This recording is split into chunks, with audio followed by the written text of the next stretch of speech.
तर अकोला जिल्ह्यामध्ये बोगस आणि निकृष्ट दर्जाच्या सोयाबीन बियाण्यांमुळे शेतकऱ्यांचं मोठं नुकसान झालं आहे।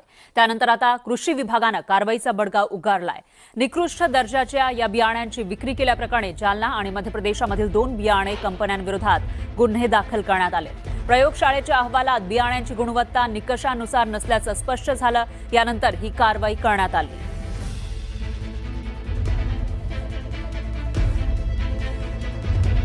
क्षेत्रीय पातळीवर आमची यंत्रणा त्याचा पाहणी करत आहे आणि काल अकोला जिल्ह्यामध्ये ज्या 2 कंपन्यांच्या जास्त तक्रारी होत्या, रवी सीड्स रिसर्च प्रायव्हेट लिमिटेड याच्या एकूण 310 तक्रारी होत्या आणि त्याचे प्रयोगशाळेमध्ये एकूण 8 नमुने नापास आले होते।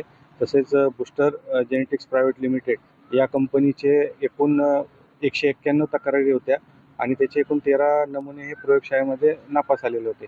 त्यामुळे त्यांच्यावरती आपण बियाणे कायद्याअंतर्गत गुन्हे दाखल केलेले आहेत। बियाणं अप्रमाणित असल्याचं शास्त्रज्ञ म्हणत आहेत, तर ते अप्रमाणित बियाणं हे ज्यांनी ते प्रमाणित बियाणं केलं यांना हे सगळं माहीत होतं। त्यांचं आणि कंपन्याचं साठवलोट आहे, त्याच्यात मोठ्या प्रमाणात आर्थिक गैरव्यवहार झालेला आहे। परंतु सगळ्यात मोठा प्रश्न हा आहे आता की ज्या शेतकऱ्यांचं बियाणं निघालं नाही त्यांचं पूर्ण वर्ष वाया गेलेलं आहे। प्रामुख्यानं त्यांना पूर्ण नुकसान भरपाई कंपन्याकडून वसूल करून देण्यात यावी। यंदाच्या खरीप